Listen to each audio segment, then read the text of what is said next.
problem, Piers, is that this is exactly how it goes. They want to have it both ways. What did I say? What did I say in defense of Nick Fuentes, lady? You're out here saying that because you know, that every person who is, I'm saying he's your escape hatch. Trumpism is over. I hate to inform you, this administration is done. Trumpism itself is dead. Why? Because he's never Trump. Trump himself is never Trump. He's with the Zionists to his own downfall. You're saying every person who criticizes Israel is labeled an anti-Zionist, and then you come out here and defend an actual anti-Semite, Nick Fuentes. No. And this is the problem, Piers, is because he couldn't hold a candle to me. I would destroy him. It's like, then do it, Bill. So I think that what's become very unpopular is not Zionism itself, it's foreign aid in general. The vast majority of young conservatives and genocide, a little bit of genocide. He brought in pot-smoking, mushroom-eating Joe Rogan. He brought in Democrat Bobby Kennedy. He brought in Tulsi Gabbard, who was running as a Democrat only 4 years ago. Tucker is being criticized, and he's being called the most dangerous anti-Semite in America by people like Ben Shapiro, Dave Rubin, Josh Hammer, for speaking out against Zionism and the Israeli government's influence on American politics and media. Years of mass slaughter of upwards of 100,000 people over there, these helpless captives on their Indian reservation over there in the Gaza Strip, being massacred like fish in a barrel. What's up, everybody? Welcome back to the channel, and welcome back to another Piers Morgan Uncensored, where, you know, the discussions sometimes get a little bit out of hand, and they're going to get a little bit out of hand on this one. They're going to be some going back and forth or whatever, but we're going to be discussing, as you saw with that intro, some Nick Fuentes and his impact on politics these days, and, you know, the seismic waves, if you will, of what that impact actually means on the conservative movement, on conservatives, on liberals, on everything, folks, because he's making waves. He can't be ignored anymore. You know, this whole Tucker Carlson interview just blew up, and everybody seems to be talking about that, and I think most people, in my earnest opinion, are blowing that interview way out of proportion. They're blowing Nick Fuentes way out of proportion. Like, I'm not a big fan of Nick Fuentes, to be honest with you, but he is speaking to the youth in this country because they don't understand history. They don't understand what the past means. They don't understand what some of those views mean. They don't really understand what it means to be a groyper, which is the people that follow Nick Fuentes. They don't understand any of those things because they're kind of new to the whole thing. They don't understand, like, what the groypers meant, like what they did back in the day and what they are still doing till this day. I don't think they understand the impact of all these things, but we're going to get into this. So you guys do me that favor. Smash that like button for me. Subscribe if you're new around here. And check out my regular news videos, because we go over news and politics and we analyze the news and figure out exactly how we're being manipulated by corporate press news articles, because they are definitely manipulating the crap out of everything. You guys share this video anywhere and everywhere you can. Click that join button. Sign up and become a member. That's the best way to help this channel expand and grow. But without any further ado, folks, here is the debate. Scott Horton, I want to play you a clip. This is Fuentes talking about Trumpism being done. This movement is over. And now the question is, what comes next? Trumpism is over. I hate to inform you, this administration is done. Stick a fork in it, it's fucking over. We played this game. It's deja vu. I was there for the first term, and I remember right up until 2020, I was saying, okay, you know, we could still make a difference. I remember in like spring 2020, I was coping. Trust me when I tell you, it's over. We're out of time. Scott Horton, what do you make of all this? Because I think it's a mistake to underestimate someone like Fuentes, but also a mistake to overestimate the influence of someone like Fuentes. But the impact, you can see the ripple effect now on the conservative right, particularly amongst the likes of Ben Shapiro at loggerheads with Tucker Carlson and so on. These are big figures on the conservative right with big influences, lots of followers. What do you make of what's happening here? How significant could it be?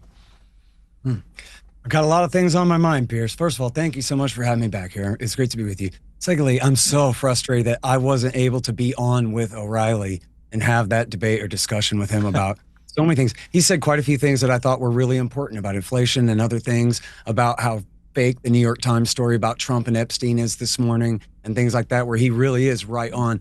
Then there's so much there that's just so frustrating. And primarily his refusal, and no offense, but I think Batya's refusal also to recognize, or maybe she's part of this, what I mean by this, that if you're familiar with the old saying about prohibition of alcohol, that it was an alliance, a conspiracy of interest between the bootleggers and the Baptists, right? The Baptists wanted people to stop drinking. The bootleggers wanted the price to go artificially high so they could make a killing, right? And so they wanted it that way. It was the same thing here where, and by the way, I should give credit to the great Bob Murphy who talked about this on his podcast this week. And what's happened here is, especially on the right, but everywhere, all across the political spectrum, anyone who has the slightest problem with Zionism or with Zionist power and influence in the United States is immediately condemned as a Nazi and an anti-Semite.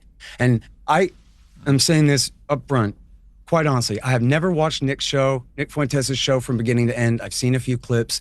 I'm not in the job of policing other alternative media people or like denouncing them or whatever, you know. But I think it's pretty clear that he's essentially the result of what you could have bet on anyway. That if you keep saying that everyone who disagrees with Zionism is a Nazi who hates Jews, you're going to have a young man say, fine, that doesn't hurt me, and then go ahead and own that and then beat that horse to death, which is what he's done, right? Is stake that out. And I saw him saying the other day, a clip of him, I think in context, of him saying, you say Hitler, Hitler, Hitler, Hitler, Hitler, every time anyone says anything about any of these issues.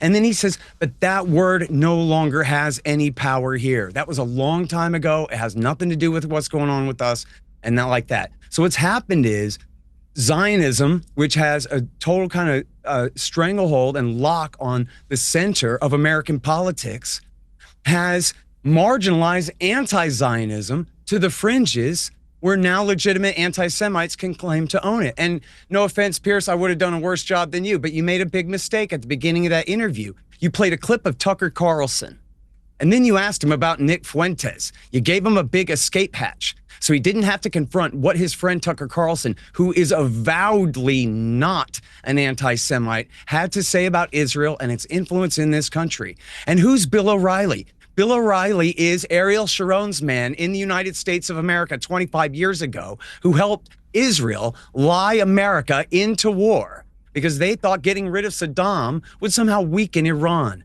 And mostly it was Netanyahu's faction that favored that policy, but Sharon got on board for it too. And the neoconservatives in America did that, as Tucker said in that interview. And he knows, he was at the Weekly Standard at the time. They did it for Israel. And what Bill O'Reilly refuses to confront here then, and what Batya is refusing to confront about the loss of the liberal center too, is that center-right conservatism, center-left liberalism are dying on the hill of Zionism, the most unjustifiable position that you could even take in this country right now after 2 years of mass slaughter of upwards of 100,000 people over there, these helpless captives on their Indian reservation over there in the Gaza Strip, being massacred like fish in a barrel for everyone's eyes to see. And then where you have certainly on the left and much more and more on the right, you have people turning against Zionism, while the political system in the middle says, no, you're just Nick Fuentes Nazis and you just hate Jews and we don't have to listen to you.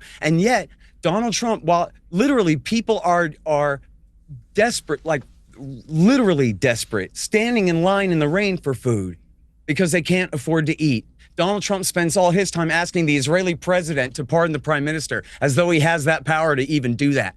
Because he's a Zionist. And that's why I never support him. As much as I hate Donald Trump's enemies on the left and in the Democratic Party, I could never support him because his death knell, just like center-left liberalism and center-right conservatism, and just like Fuentes was saying in that clip, Trumpism itself is dead. Why? Because he's never Trump. Trump himself is never Trump. He's with the Zionists to his own downfall and to his own detriment. And it's just a travesty. Enough of this. Okay, so there's a lot there to unpack, and I need to break down a few things. The problem that's going on, like I agree and disagree with a lot of what Scott Horton said right there. Okay, so let's break this down.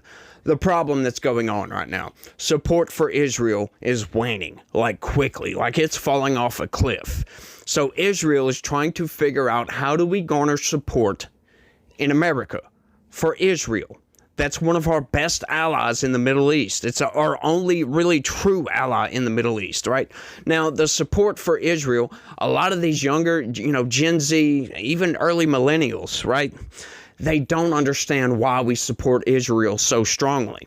They don't understand a lot of history. They don't understand why the Jewish state even exists, right? It's mostly because of like Hitler and the persecution of the Jews historically. They don't know about these things, right?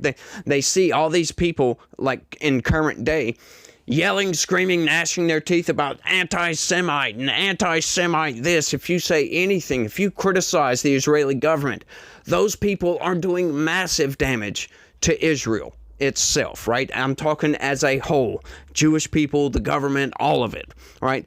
Israel needs to get rid of Benjamin Netanyahu, just right off the top. Okay, so that whole 2-year war against Gaza did not help their cause, not in the least. That is part of the reason their support is falling off a cliff.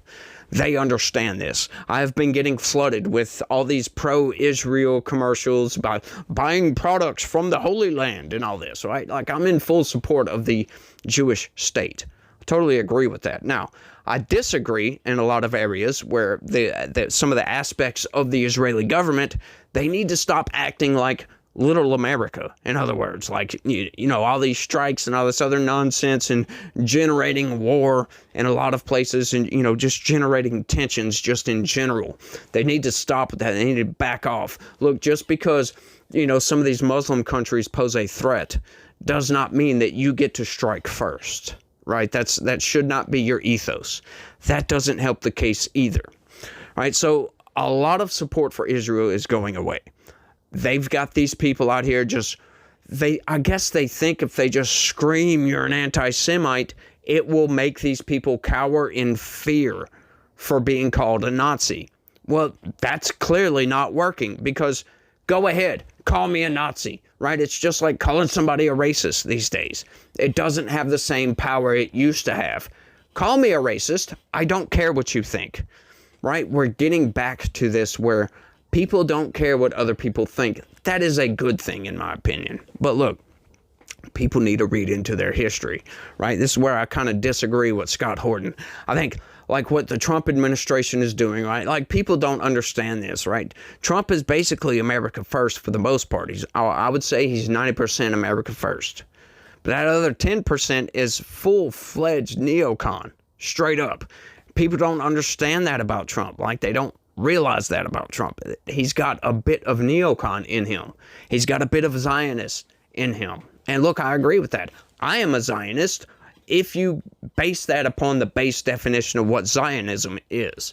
It's just basically you believe that there should be a state that Jews can live in, their own country, for crying out loud, in the Holy Land, in the Middle East. There's nothing wrong with that. But people use it as a pejorative these days for some reason. I don't get it. Like, you're supposed to be some Jewish supremacist. Well, I've only got like a 2 or 3% Jew in me. So I'm definitely not any sort of supremacist. I don't think any one quote unquote race, and I say that hesitantly because I don't consider, skin color to be a race, even though biologically speaking, you can categorize it as that, but I see us as all humans, right? We're all just humans here. But Nick Fuentes is gaining so much power because he's speaking a lot of truth, but a lot of people don't understand a lot of his views that he's had in the past. Maybe he doesn't hold those views anymore, but when he says things like, call me a Nazi, I've got all these followers, blah, blah, blah, blah, blah, they will follow me. It doesn't sound good, and people will take what other people say and twist it around, be like, he's just a blatant Nazi, when in reality, he's probably not. Nobody wants to be a Nazi, for crying out loud, except for Aryans. And those people are just insane, and they should be ignored. They should be ostracized from polite society. If you hold any sort of supremacist ideology, you should be ostracized from polite society. These people need to know that an ideology like that just cannot exist. It should not exist. Nobody is better than anybody else on a genetic level. It's just not there. But let's keep going. Hey, Batia, a lot to unpack there. You were name-checked by Scott several times. What's your response? Well, I just think it's really funny. You're trying to have it both ways. Like, on the one hand, you're saying anti-Zionism is the most censored view in America, and then acknowledging that the entire Democratic Party is anti-Zionist. You're saying every person who criticizes Israel is labeled an anti-Zionist, and then you come out here and defend an actual anti-Semite, Nick Fuentes. No. And this is the problem, Pierce, is that this is exactly how it goes. They want to have it both ways. What did I say? What did I say in defense of Nick Fuentes, lady? You're out here saying that because you know, that every person who is he's your escape hatch. Of That's Zionism. No, but he's your straw man. That's what he is. You said that any person who is at all critical of Zionism becomes labeled an anti-Semite, and therefore Nick Fuentes has a seat at the table. Who is an actual? I didn't say that. You have to keep making up things I didn't say. I said people listen to him. I say people listen to him because he's not afraid of being smeared. The right he doesn't is not kowtow. actually turning on Zionism. It's true that the left is now very anti-Israel, but at Charlie Kirk's last Student Action Summit, he polled about 5,000 young conservative leaders there and asked them, where do you stand on Israel? They were all very critical of Israel, but 75% of them still called themselves pro-Israel. So I think that what's become very unpopular is not Zionism itself, it's foreign aid in general. The vast majority of young conservatives and genocide, a little bit of genocide. Prison rape and torture and murder. Would say that they 100% want Israel, to the Christian holy sites, to be under the control of the Jews, not of the Muslims. Zionism is simply the proposition that there should be a Jewish state and Jews' ancestral homeland. That view is still the majority view in America. So it's not Zionism. It's a question of whether people support this war. Now, of course, this war became, at the end of it, extremely unpopular. It went on for too long. But that's going to change, I think. And what's happening here is that you have someone like Tucker Carlson, who I think is sort of making this pretense of being an anti-Zionist or anti-Israel, but then opening the door to someone like Fuentes, who is a white nationalist. That is He's not such just an anti-Semite. He hates blacks. All you when you do have is somebody lie. like How do you that look on at your yourself show, in the mirror, lady? and you don't didn't ask watch them that a interview? single question. You Did you even watch that push interview? back on any of their racist views. Did you are watch the opening interview? the door to those views and suggesting that they are part of the mainstream. Pierce, are you? I mean, I was literally told this was not the way that this was going to go down. Well, it is, because you're a liar, and so I'm interjecting. Well, I don't look, as always, there's no real benefit to the, hang on, guys. Look, let me be clear. There is no merit to the viewers when you talk over each other. So I think, Scott, if you've got something to say back, that's fine. But let Batia finish her point, then respond. So I just don't see things that way. I think that basically by saying you can have someone like Nick Fuentes on a mainstream show and not push back on the things that he has said in the past, whether they were about segregation, about Black people, about Jews, about Indians, about his friend, the vice president, that basically says to people that these views are legitimate views to have. And I think it's very important for the conservative movement to draw a line and say, no, we understand where our power comes from. Our power comes from the fact that the MAGA movement represents where the vast majority of Americans are at, somewhere in the center. And part of that means that we don't become the thing that the left accused us of being, which is Nazis. Literally the left falsely accused the right of being white nationalists when what they were American nationalists. They accused them of being racist when really what they were supportive of America first. But now when you open the door to someone like Fuentes and you mainstream him, what you are effectively saying is we are what they accused us are. And nothing could be more important than for what the leaders of the party are doing, which is saying absolutely not on our watch. And there it is, folks. The twisting of people's words. That tends to happen a lot in this country.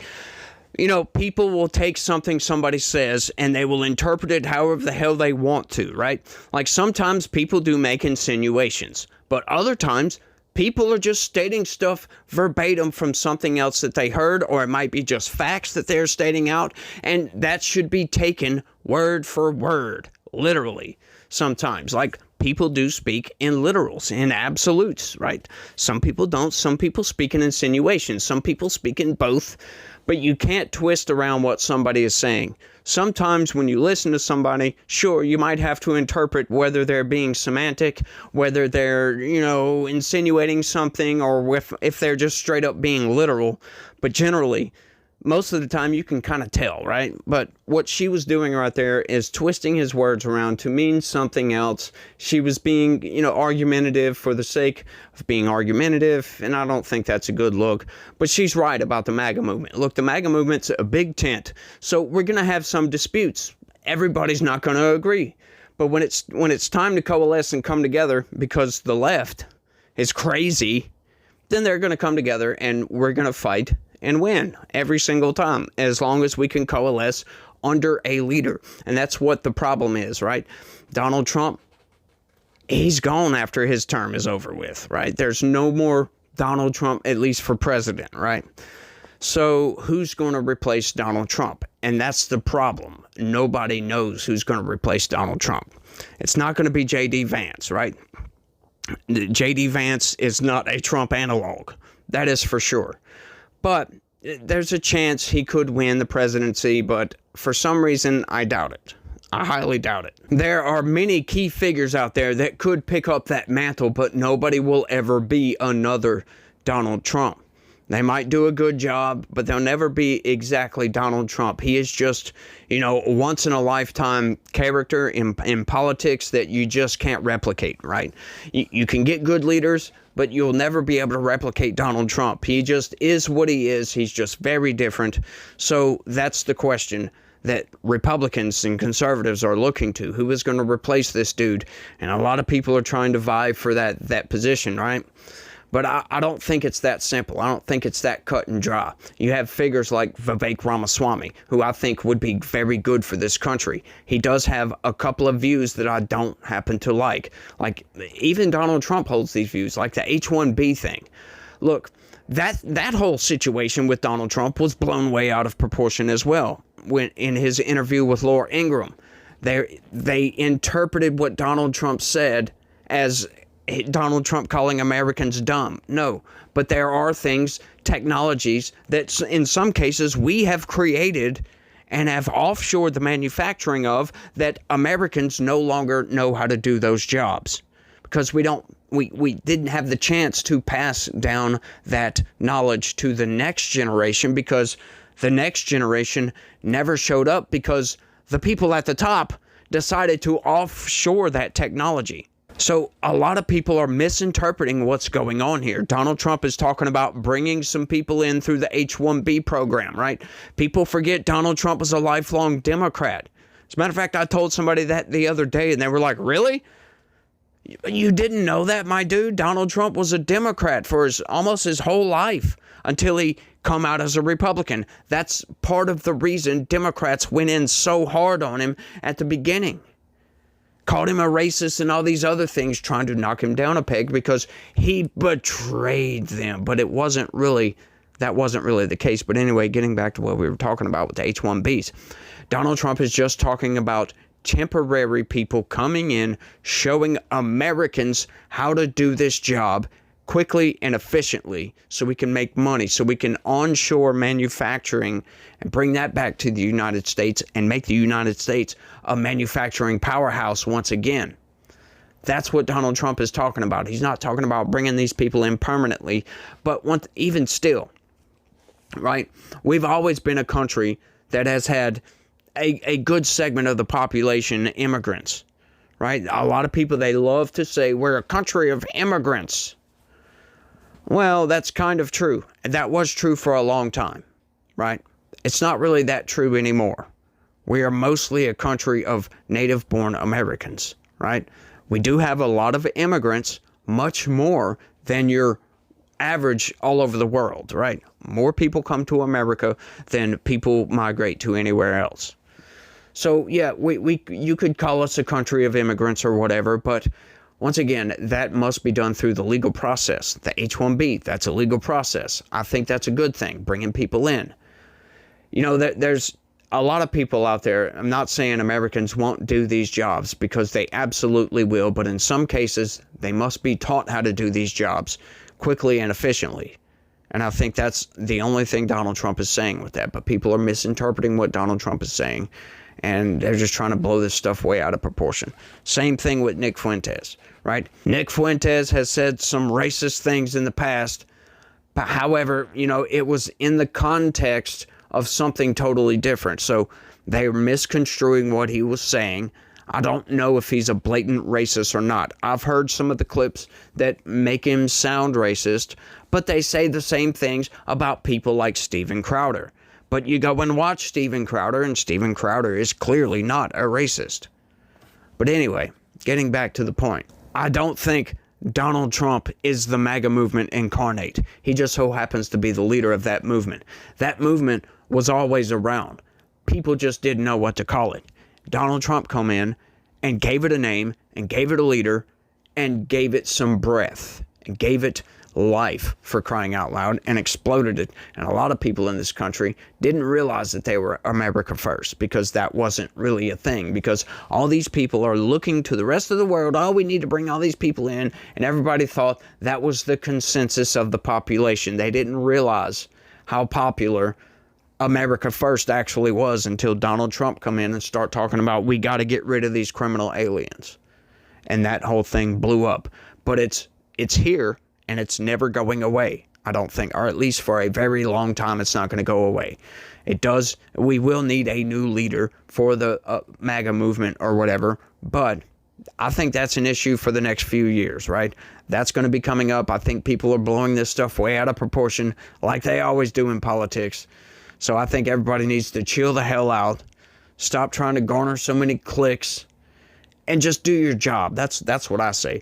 But we got Dave Rubin coming up. They're going to discuss some things, and I want to talk about that. So here's Dave Rubin being interviewed by Piers Morgan. One of the other big things that's raging, Dave, which is also dividing people on the right, is the Epstein scandal.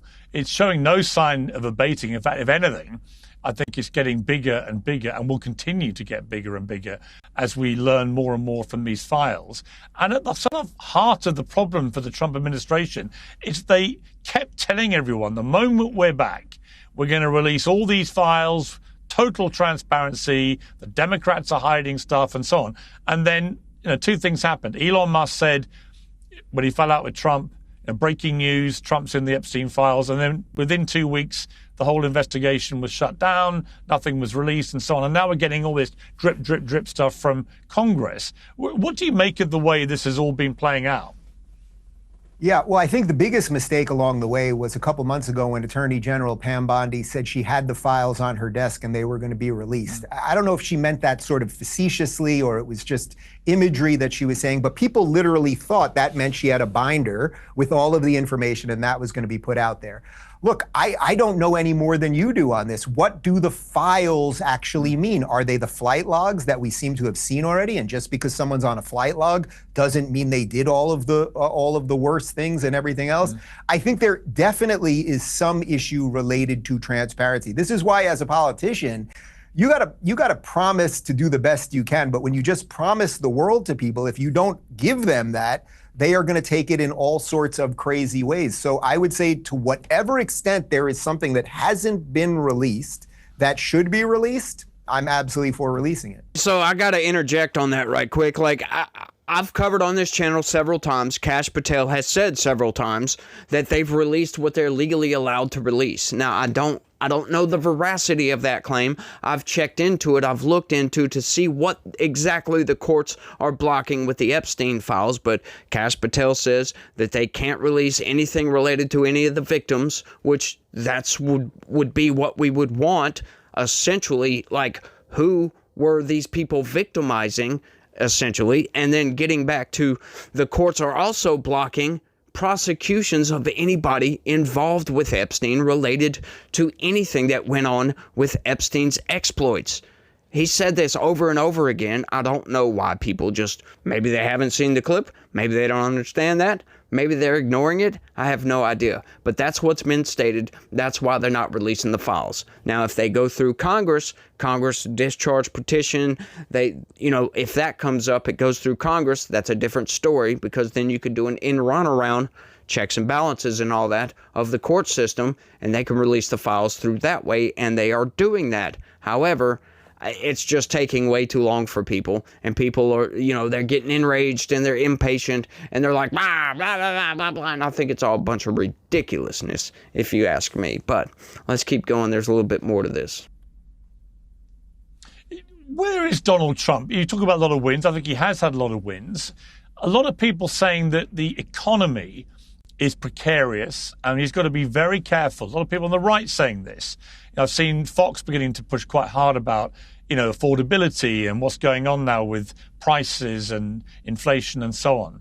How big a deal do you think that is right now for Donald Trump, and what should he be doing about it?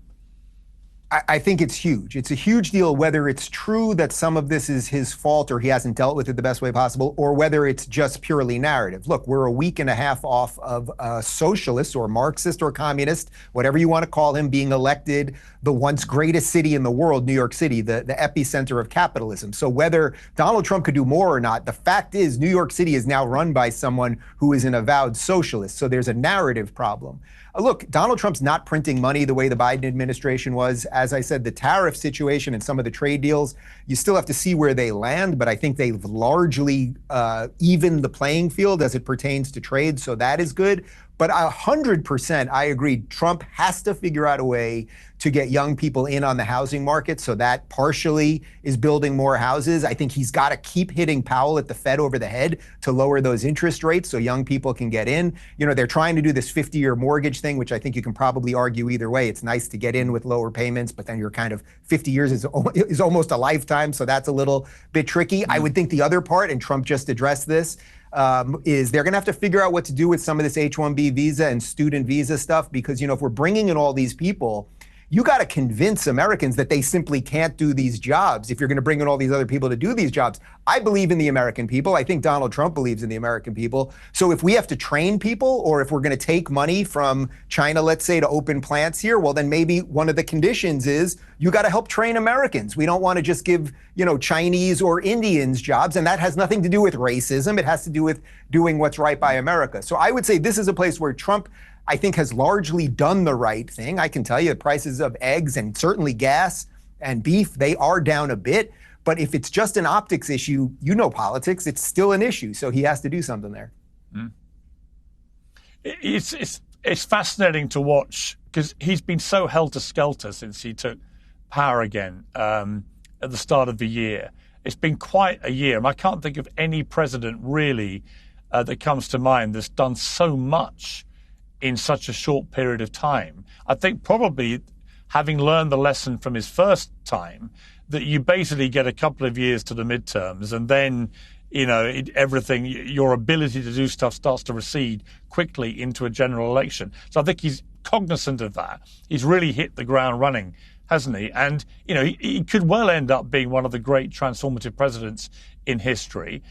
But there are a few things there which, if they go wrong, could really damage his legacy if he's not careful. That would be my overview about it.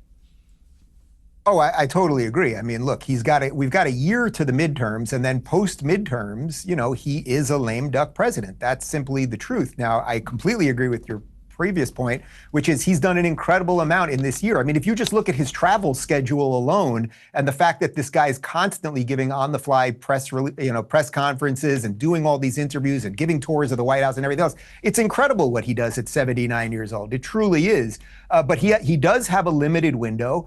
I would say if you're a Republican or just someone broadly on the right, you should feel good about things because the bench is pretty deep. Whether that's JD or that's Marco or that's Hegseth or Tulsi or Bobby, like there's a real bench there. The Democrats have a much bigger problem in that they're destroying each other right now. We started here, Piers, by talking about some of the problems on the right, and I'm not diminishing those. They obviously exist. But there's a bunch of solid politicians who, if they had to take over tomorrow, could do it. On the left, I mean, you basically have a Bernie Schumer war, and the people that are younger behind them are way more radical. Personally, I've become a bit black-pilled over the past couple of months. Donald Trump has come in, and we saw some signs of maybe turning this country around, but at this point, I'm not sure what's going to happen. There's no way. Like, Donald Trump can do everything that Donald Trump can do, but he's one man. He can't really change the economy all that much, not until we get Congress in line and get Congress to stop deficit spending. If they can't do that, this country is absolutely cooked. We're just going to continue to build up debt, accrued debt or whatever, and these people can't seem to balance the budget to save their freaking lives. They have no willpower whatsoever to try to balance the budget, to try to operate our government in a fiscally responsible manner, to do the right thing for the American people, vote in our interests. They just want to go to war with themselves and argue over policies that don't really matter to the average everyday American. And they're trying to make the average everyday American believe that we care about the things that they're fighting about, which we really, generally speaking, don't, right? We care about lowering prices, which that's never gonna happen, folks. As long as the government continues to deficit spend, like, I'm completely just black-pilled on the economy right at this point, because I don't see how you turn this thing around. Donald Trump implemented all these tariffs. Well, that's going to cause prices to go up a little bit, right? Now, that's also a good thing because that's generating money for the government, but Congress has to do their freaking job and stop spending so much freaking money. It's just completely insane what they're doing. I don't see prices coming down. I don't see houses getting any cheaper. For crying, you can lower the interest rates all you want to, stretch out the damn payments, which, think about that. Somebody that's 25 years old, 30 years old, looking to buy a house, a 50-year mortgage. Are you kidding me? Are you kidding me with that? Like, I just don't get that. It's already bad enough signing your life away on a 30-year mortgage. I'm 10 years in on mine, and we're just now getting to the point, due to a little bit of we've had a little bit of extra money. We've been able to pay more than just the minimum payment, been able to put a little bit to the principal. We're starting to get to the point to where we're starting to knock down that principal a little bit, build a little bit of equity. But it's going to take another 20 years before we can pay the freaking house off. So it's still a daunting challenge to try to pay a 30-year mortgage, much less a 50-year mortgage, which, sure, the prices might be cheaper, but at the same time, y'all, it's one of those things, like, just looking at that in general. And we've got to get Gen Z to the American dream, which essentially is getting a job, a stable job, getting paid decently enough to where you can live comfortably, right? That's always been the American dream, to where you can get a good enough job and get paid enough money to live a decent life. And you're not having to worry about living paycheck to paycheck. But I saw a study come out recently that at least, I think it was 40%, I apologize if I'm wrong with that, 40% of Americans are living paycheck to paycheck. I can attest to that. I am one of those. It's just insane, y'all, what's going on in this country, and I don't see a turnaround, right? I really don't. I don't see anything, any inklings of any signs of anything that Congress is going to do the right thing. I mean, they just approved 1.8 trillion, basically Biden levels of spending. It's insane. And that was a compromise for Republicans, because Democrats were demanding more subsidies for health care. so the prices for Americans won't go up. But once again, that's just putting the blinders on. That it's just all nonsense, because the government spending in a deficit is going to reduce the purchasing power of those American people. So those subsidies are doing less and less and less and less for your pocketbook. It's that they're continually putting a Band-Aid on a wound that needs stitches. And it's going to get gangrenous. It's already gotten gangrenous, if you ask me. And it's starting to rot. We're going to literally have to amputate a section of our economy if we don't change, if we don't do something, y'all. Something has to be done. But, you know, this is not one of those videos, and I didn't want to get off on that because I could go on forever on that. But I think that's all I got. You guys, y'all let me know what y'all think about all this down in the comment section. Y'all don't forget to smash that like button for me. Subscribe if you're new around here. Share this video anywhere and everywhere you can. Click the join button. Sign up, become a member, because I'd be your bestie for Resty. I ain't lying about that. But you guys do all that. You guys remember that, you know, Jesus died on the cross to save us. That's one of the most amazing things to actually sit back and think about, that he did that to save, to forgive us for our sins. Sins that haven't even been committed yet. He took that upon his shoulders and died for us, the ultimate sacrifice, so that we could have everlasting life. We must be grateful for that, y'all. We must praise God in everything that we do. But you guys, y'all try to have a good day. Stay legitical. Peace.